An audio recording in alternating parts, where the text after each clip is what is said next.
Hey everyone, it's Kabir here. So in this session, we are going to understand about the Redux, guys. Now we will be dividing this particular series in two parts, like first part and the second part. In the first part, we are going to understand the concept of Redux, the flow of Redux, which is very important to implement the Redux. If you guys don't know the flow of Redux, then it will become little bit complex to implement the Redux because we have to remember the things. So instead of that, if you know the flow, then according to flow, you can implement the Redux in your application. Okay, so the first part will be consist of your Redux concept, why Redux came and how, what is the flow of Redux. In the second video, we are going to implement the Redux in the React application. So this is our flow. So let us start with the Redux. So before understanding that, first of all, understand why Redux came. What is the use of Redux, right? So let us consider I have an application which is React application, right? Which is a front end. So this is my React application. Now how my React application is going to look like? I have a nav bar. Let us consider I have a nav bar. Okay, now this nav bar have some three links, right? The first one is called something like home. Then I have something like about us. Then I have something like profile. Okay, there are three links. Now whenever user is going to click on this home, one component should be displayed here and it should display some kind of data. Now this data is present in your database. Okay guys, now this particular data is present in your database. So the data is in your database. So let us consider this to be something like our MongoDB database. So this is our MongoDB. So the data is present in this particular database. So now if a user is going to click on this particular home tab, this data should be displayed here. Now if this data should be displayed here means a request should go to the MongoDB. Now the client cannot directly send a request to a database. So for that purpose we have one mediator, and that is called server side technology. Now let us consider we have a server side technology known as Express.js. Now this is a framework called Express.js, which is going to act as a server side technology, right? Now, if any request we wanted to send, any data we want from database, this client cannot send directly a request to a MongoDB, but this server side technology have that capability to send the request to a MongoDB and get that data, and it has a capability to communicate with the client as well. So what client application is going to do? Nothing but our what React application is going to do, it is going to send a request to a Express.js by telling that I want the data which is related to the home component. So Express.js will understand, okay, this particular React application need a data which is in database. So let me connect with the MongoDB. Now it will connect with the MongoDB and it will tell I want this particular data. MongoDB will give this particular data to Express.js. Okay. Now Express.js will do some code operation. It will, execute some code and it will send this particular data to a React in JSON format. Now what React application will do, it will read this data in JSON format and it will display here. Now data will be displayed here, right? In the same way, whenever a user or a client is going to click on about us, right, then the data related to about us is present in the database, right? Now again, a request should go to a server by telling that this time I need the data of about us.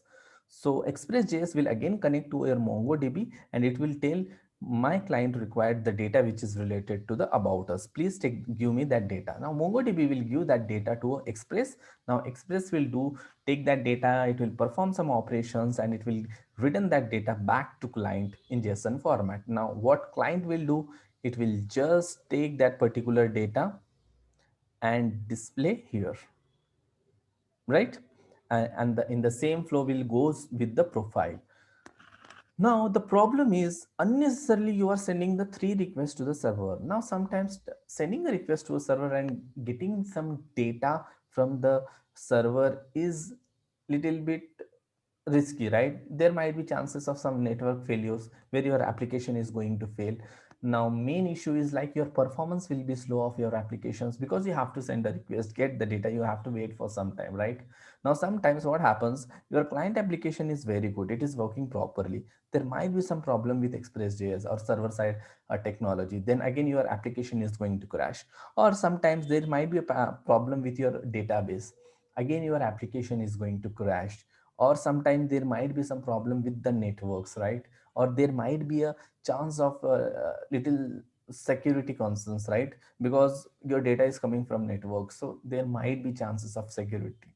So there you may, your data might hack, something like that. Okay, there is a security issues, so that's the one thing, right? So instead of that, what Redux is telling, I'm going to create one kind of a store. It is nothing but similar like a database, some kind of a store, some kind of a space I'm going to create in your database. So store is going to tell, so let me take, this is our store. Okay guys, now this is our store. So now store is going to tell, I'm going to create some kind, I mean Redux is going to tell, I'm going to create some kind of store or a space inside your browser. So what you guys have to do, whenever your application is going to load, right, first time, then you send a request to a server, then server will send by telling to a server that I need a complete data of home, about us and profile. So what server will do, okay, it will understand now client require complete data of home, about us and profile. Now it will connect to your MongoDB and it will take complete data of your home, about and profile. Now that data will come back to Express. Now Express will give that particular data to React. Just consider it giving the back the data to app component. Now what app component will do? Now app component will store that particular data in the Redux. Now it will connect to your Redux, nothing but your store. Now that complete data will be stored in the store. Now this is your home, this is about, and something like this is your profile data, right? Now next time whenever your user is going to click on home, right, now instead of sending request to a server, this time home will connect to, it will connect, home component will connect directly to the Redux store and it is going to fetch this particular data and it is going to display. Now this particular store is present in your browser, right?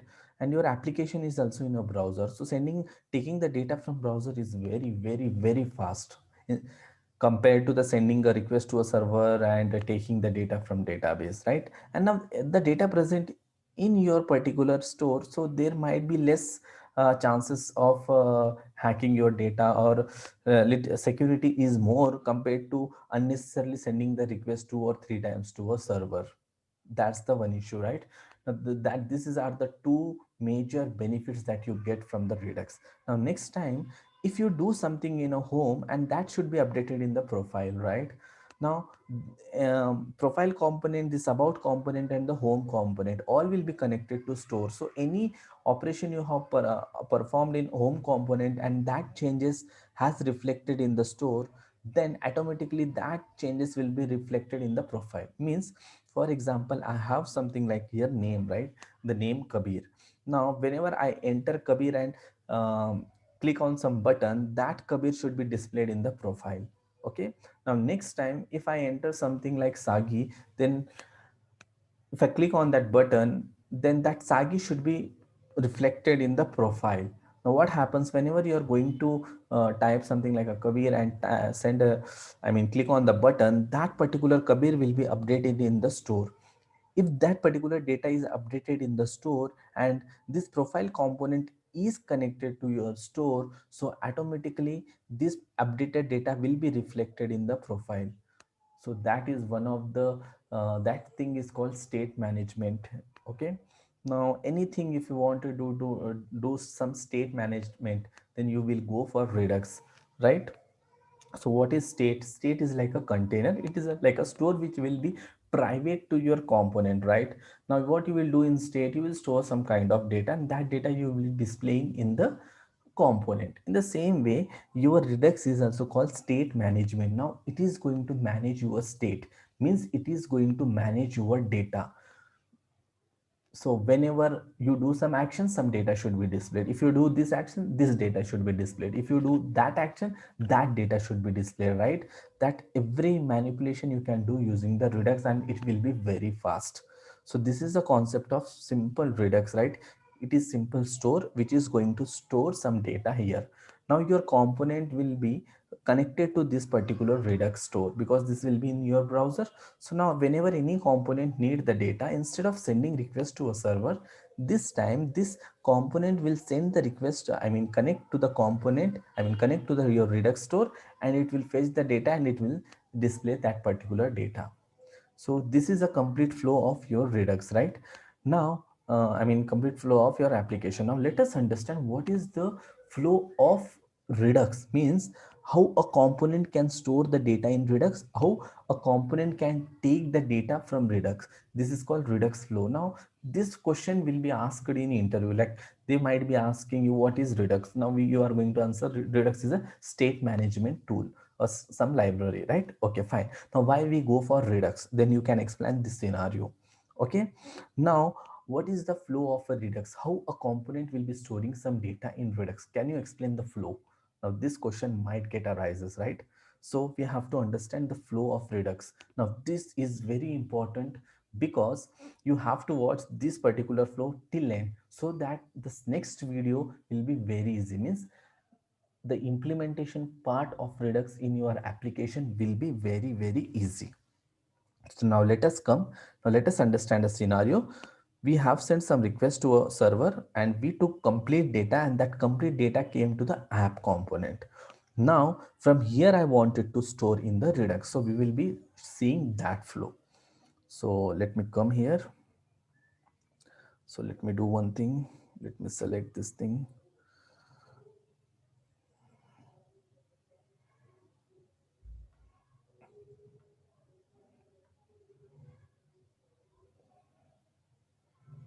Let me come down. Okay, fine. This is let us consider this is our client, and now this time we have a Redux store. Now guys, this is the complete Redux flow. Okay, now the data came to our client. Now our app component have to store the data in the Redux store. Now what Redux is telling, any React component cannot store directly the data inside the Redux store. Now this is our Redux store.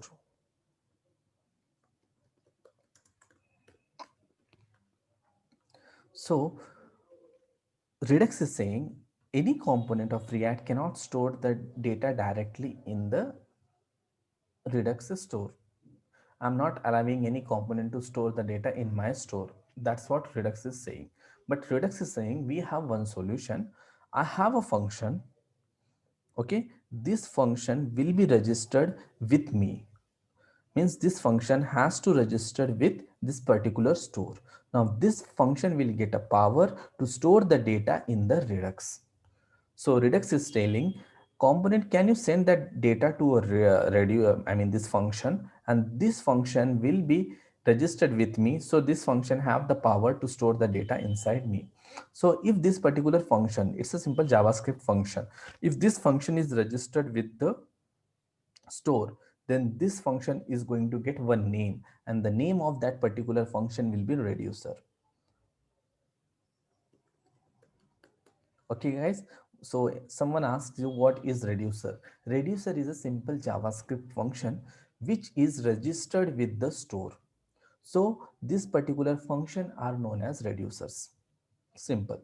Okay, now what reducer will do, reducer can communicate directly with the store. It can store the data inside the store. But what component is saying, if you are not allowing me to store the data directly in your store, I'm not going to send the data directly to the reducer. So that's the problem with component. Now Redux got confused. Now what Redux is telling, okay, I have one solution. I have one more friend. The name of my friend is Dispatch. Okay. Now the name of my friend is Dispatch. Okay. Now what component you should do, you should give that data to Dispatch. Okay, now dispatch will give that data to reducer and reducer can store that data in the Redux. This is the thing is going to happen. Now, Redux is telling dispatch is very similar to your component. So you guys can be friends and you can share the data. So component agreed. So what component is going to do, whatever the data he got from the server, he is going to give that particular data to dispatch. Now this is our dispatch. Now dispatch is a function which is going to take one object as a argument. Okay, we will be understanding this in detail. So what component will do, whatever data he got, right, whatever the data he got from server, he is going to give that data to dispatch. Nothing but that data will be present in this object, the object which we are passing as an argument. Now what this dispatch will do, it will give this particular data to reducer. Okay, now anyhow this reducer is nothing but simple function. So anyhow this function is registered with store. So this particular reducer is going to store the data inside your Redux store. Now guys, you have to remember the data will be stored in the form of object. Simply this is the flow of Redux for storing the data in Redux store. Okay, now I have a home component about us and profile. Now whenever a user is going to click on home, right, now this home component have to connect with this store and get the data of home component only, because now this store will contain the data of home component, about component, profile component, but home component need the data of home component only. And as we know, component cannot directly take the data or insert the data from Redux, right?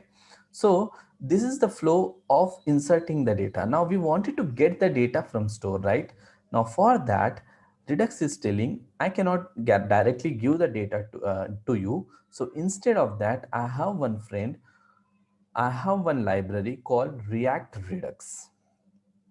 So a mediator is going to come now.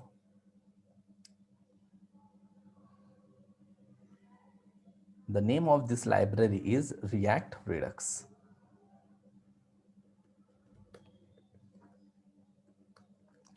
Now this React Redux will have one method called connect. So what React Redux is telling, store whatever data you wanted to give to the component, or component whatever data you need from store, you tell me, I will do as a mediator work. So what React Redux will tell, I will take the data from Redux. Okay. Now what he is going to do, he is going to take the data from Redux and he is going to give that data to the component. As simple as it is. Now if home component need the data, just tell me, I will connect to the Redux store and take that data and I will give you the data. Now profile component need the data. The profile component will tell the React Redux, I need data which is related to me. Now React Redux will connect to the Redux store, it will take the data and it will give back to the profile component. So this is one of the library called React Redux, which is going to act as a mediator between your React component and Redux. Now, if you want to implement React, right, now you require a library called React. So using React library, you can implement React application. In the same way, if you wanted to implement this Redux, you require some set of methods, something like, for that we have a library called Redux. And for mediator, we have a library called React Redux. Now to take the data, we require React Redux. Okay. Now to store the data in component, we don't require anything, because this dispatch and reducer will be given by your store. As simple as it is. So this is the two different flows. So the flow is very easy, just you have to understand this flow. If any component want to store the data, that component will send that data to dispatch. Now dispatch will send that data to reducer, reducer will store in the Redux. In the same way, if any component needs the data, then it will tell to React Redux, I need some data. So this React Redux will connect to the store, and by asking that I require this data, This store will give this data to React Redux, and React Redux is going to give that data to your component, and that component can be displayed. Now this flow, everything will be in your browser, so it will be very fast, it will be secured. There is no network issues or something, because every data is present in your browser, so you can fetch the data and display in your client application. Now you don't require any database or server now in this flow. So what is the entire flow? First, your application is going to load, a request is going to server, from server to the MongoDB, and it is going to take complete data of your home, about us, and profile. That data will come back to your server, then server will give that data to your React, means your parent component. Now that might be any component. Here I'm just taking a app component. Now what app component will do? Now app component will give that data to dispatch, right? It will give that data to dispatch, and dispatch will give that data to reducer, and reducer will store that data in the Redux store. Now user is going to click on home. Now I want that data to be displayed. Now instead of sending the request to a server, now home component will tell React Redux, I need some data which is related to me. React Redux will connect to your store. It will take the data which is related to home component, and it will give back to the home component. In the same way, if user click on profile, now again instead of sending a request to a server, profile component will tell React Redux, I need the data which is related to me. React Redux will connect to the store, because it's already connect to the store. It will take the data, and it will give back the data to profile component, and profile component can display the data. Now this is the complete flow of Redux, guys. If someone asks you the Redux flow, you have to explain this two flow in two parts, and you can explain why we have to go for Redux, means you have to explain this particular flow. So now this is the flow of Redux. Now you guys have to remember these flows, so that we can implement the Redux in our next video. Thank you guys for watching the video. Don't forget to like and subscribe our channel. And guys, one more thing, please remember this flow. This flow is very, very important, because we will be using this particular flow to implement the Redux in our project. That's it, guys. Thank you for watching the video.